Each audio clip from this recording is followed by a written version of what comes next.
अमरावतीकरांसाठी खास खगोलीय पर्वणी 31 मे रोजी आकाशात दुर्मिळ मानला जाणारा ब्ल्यू मून पाहायला मिळणार आहे। मात्र नावात ब्ल्यू असलं तरी हा चंद्र निळ्या रंगाचा दिसणार नाही। नेमकं काय कारण आहे ब्ल्यू मून, पाहूया हा विशेष रिपोर्ट।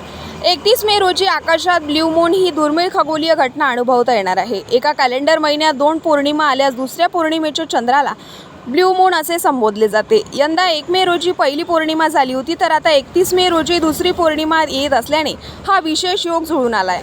2 पौर्णिमांमधील साधारण 29 अर्ध दिवसांचे अंतर असल्यामुळे महिन्याच्या सुरुवातीला पौर्णिमा आल्यास त्याच महिन्याच्या शेवटी दुसरी पौर्णिमा येण्याची शक्यता आहे।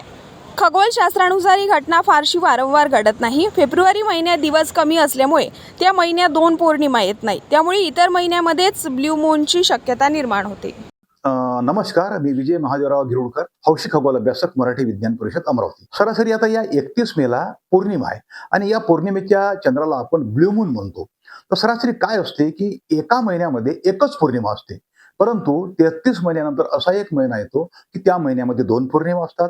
तर या मे महिन्यामध्ये एक पौर्णिमा 1 मेला झाली आणि दुसरी पौर्णिमा 31 मेला आहे। तर एकाच महिन्यात जर 2 पौर्णिमा आल्या तर दुसऱ्या पौर्णिमेच्या खगोलशास्त्राला त्याला आपण ब्ल्यू मून म्हणतो।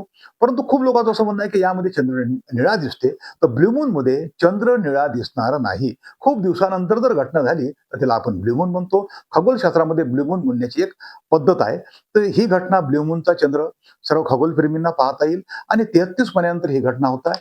आणि मी सर्व खगोलप्रेमींना आवाहन करतो की त्याला काही तुम्हाला दुर्बीणची गरज नाही आहे, तर ब्ल्यू मूनचा चंद्र पाहावा। परंतु चंद्रामध्ये निळापणा कोणी शोधू नये, कारण हा चंद्र निळा दिसत नाही। ही खगोलशास्त्रामध्ये म्हणण्याची एक पद्धत आहे।